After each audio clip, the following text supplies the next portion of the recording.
Hello बच्चों। अब अगला जो क्वेश्चन करते हैं 64 क्वेश्चन।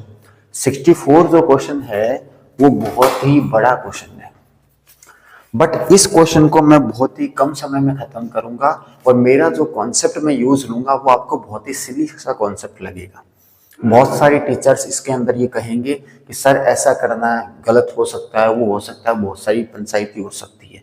तो मैं आपको पहले ही कह दूं, इस क्वेश्चन को करने का जो तरीका है वो यूट्यूब पे सिर्फ इस वीडियो के अलावा कहीं और नहीं दिखेगा। ये जो मैं तरीका आपको बता रहा हूँ ये कहाँ तक वैलिड है, अपन कहाँ तक ऐसा कर सकते हैं, टेक्निक कहाँ तक लगा सकते हैं, इसकी भी एक लिमिटेशन है जिसको मैंने कॉन्सेप्ट ऑफ इमेजिनेशन का नाम दिया है। जो मेरी कैट की क्लासेस में आपको कम से कम मैं आपको 3 से 4 दिन में ये चीज कॉन्सेप्ट समझाऊंगा कि इसको यूज कैसे करते हैं। ठीक है, तो ये यूट्यूब पे बहुत ही इंपॉर्टेंट कॉन्सेप्ट मैं आपको दे रहा हूँ, उसको ढंग से समझना, क्योंकि ये जो तरीका मैं यूज ले रहा हूँ ये अभी तक यूट्यूब पे किसी भी टीचर ने यूज नहीं लिया है। किसी भी तरीके के टीचर ने, जो कैट पढ़ाता हो, चाहे गेट पढ़ाता हो, चाहे कुछ भी पढ़ाता हो। ठीक है, तो इस तरीके को आप देखना, आपको बहुत पसंद आएगा, ये मेरी गारंटी है। ए की पावर है 64th क्वेश्चन में समझा रहा हूं। ए की power log b minus log c into b की power log c minus log a into c की power log a minus log b। log इसका आंसर क्या होना चाहिए? मैंने लॉग वाले क्वेश्चन आपको शायद सॉल्व करवा दिए शायद। ठीक है, देखो ध्यान से मैं आपको जो आपने एडिशनल क्वेश्चन पहले देखे थे, मैंने इमेजिनेशन अप्लाई किया था, मैंने ए बी सी को इक्वल माना था, वो अपन लॉग के अंदर भी मान सकते हैं। ठीक है, ध्यान क्या रखना, डिवाइड में कभी जीरो नहीं बनना चाहिए, वो नॉट डिफाइन हो जाता है। डिवाइड में जीरो नहीं बनना चाहिए क्योंकि वो नॉट डिफाइन में आ जाता है। इसके अंदर अगर मैं ये एजम्पशन ले लूं, ये एजम्पशन ले लो कि a इक्वल्स बी इक्वल्स सी है, तो एजम्पशन अगर मैं ऐसा लेता हूं तो इस एजम्पशन के अकॉर्डिंग क्या होएगा, ये वैल्यू दोनों सेम हो जाएगी भाई। बी और लॉग सी सेम, मतलब a की पावर 0 बचेगा, b की पावर 0 बचेगा और c की पावर 0 बचेगा। तो इसका आंसर, इसके अकॉर्डिंग आंसर 1 होना चाहिए। और ऑप्शन को अगर मैं ध्यान से देखूं तो ऑप्शन में क्या है, 0 1 माइनस 1। ठीक है, तो इसका आंसर यहाँ पे क्या बनता है, ए ऑप्शन। ए ऑप्शन इसका क्या बनता है, आंसर बनता है।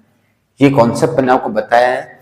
अगर आपको मैंने इसको कैसे यूज लिया, मैंने इसके लिए क्या प्लान किया, क्या सोचा, ये जानना है तो मैं इसके डिटेल वीडियो बना के कभी फुर्सत में आपको समझा दूंगा, बट मुझे कम से कम बहुत टाइम लगेगा इस चीज को समझाने में। तो आपको तो अपने क्या है कि आपको सिर्फ आंसर निकालने से मतलब है। ठीक है, एमसीक्यू में अपन इस पैटर्न को यूज ले सकते हैं। तो सर क्या हमेशा इसका आंसर 1 ही आएगा? नहीं, इसका आंसर 1 भी आ सकता है, 2 भी आ सकता है, वो डिपेंड करता है क्वेश्चन कैसा है। जिस प्रकार से अपने ये वाला किया, अब 65 क्वेश्चन देखिए इसी टेक्निक से सॉल्व करते हैं, उसमें आंसर क्या आता है। मुझे बात पता है बहुत सारे टीचर्स को चीज हजम नहीं होएगी, बट कोई बात नहीं, हजम ना हो, अपन स्टूडेंट्स तो हजम कर लेंगे, हमें आंसर निकालने से मतलब है। देखो 1 upon log a B C plus 65 number question है, plus 1 upon log b c a B C plus 1 upon log c यानी ए बी सी। ठीक है, ऑप्शन में देखो ध्यान से, अगर इसका आंसर दे रखे हैं 0 1 2 और -1, तो ए बी कहीं भी नहीं है, तो इसका आंसर 1 0 कुछ भी हो सकता है, वो तो अपन सॉल्व करेंगे तो पता चलेगा। देखते हैं ध्यान से, देखो मैं आपको एक थोड़ा लॉग का कॉन्सेप्ट बताऊं।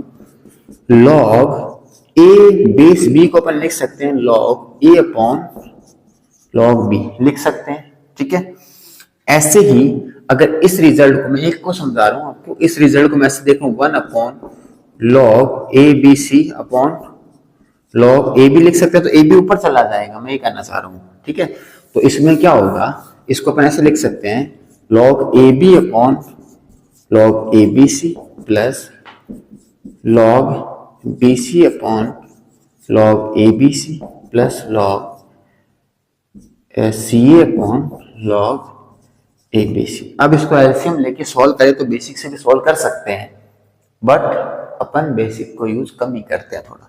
अब मेरी अजम्पशन वही है, A इक्वल B अगर C अगर तीनों ही इक्वल होते तो इसका आंसर क्या आता? तो यहाँ पे क्या बन जाता? यहाँ पे बन जाता A क्यूब, यहाँ पे क्या बन जाता? A स्क्वायर बन जाता।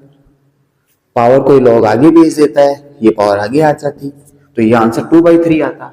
तो अगर ये 2/3 ये आता तो अगला भी तो 2/3 आता, उसका अगला भी 2/3 आता, आंसर था 6/3, यानी इसका आंसर 2 आना चाहिए था। ऑप्शन में 2 है क्या? है, बिल्कुल, आंसर लगा दो, बस खत्म। मैं तो आपको ये कहना चाह रहा हूँ कि अगर ए बी सी इक्वल होता तो इसका आंसर क्या होता है, क्रॉस चेक करने में क्या जा रहा है, समझ रहे हो? Thank you.